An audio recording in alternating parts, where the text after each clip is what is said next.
10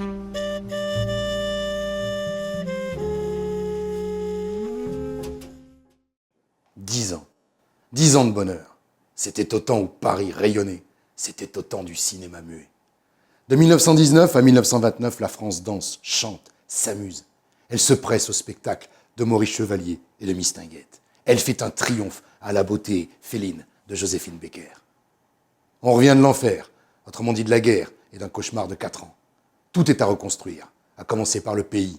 Maisons détruites, routes et voies ferrées hors d'usage. Toute une économie à relancer. Le budget de 1920 est en déficit de 20% et il faut encore et toujours emprunter.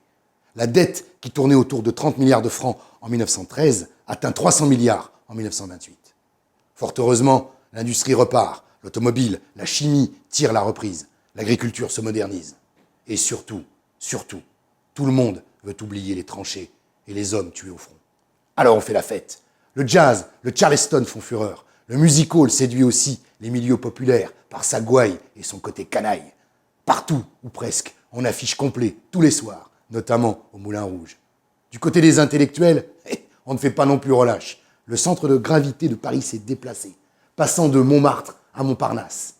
Peintres, poètes, écrivains, sculpteurs, photographes rivalisent d'audace et de créativité. Les surréalistes, à ce petit jeu-là, s'en donnent à cœur joie. Cette décennie est aussi celle de l'émancipation féminine.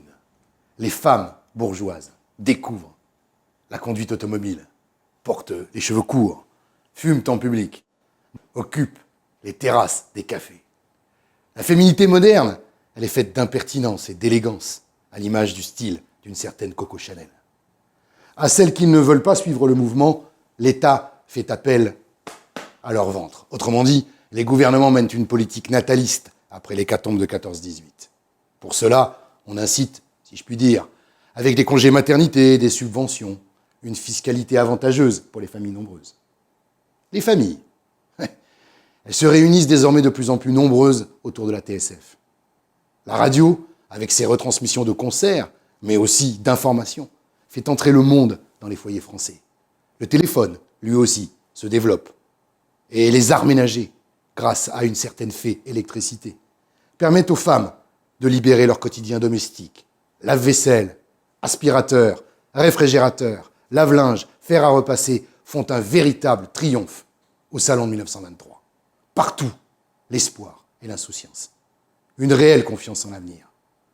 Venez découvrir cette France d'avant la crise de 29 dans le numéro spécial d'Historia consacré aux années folles.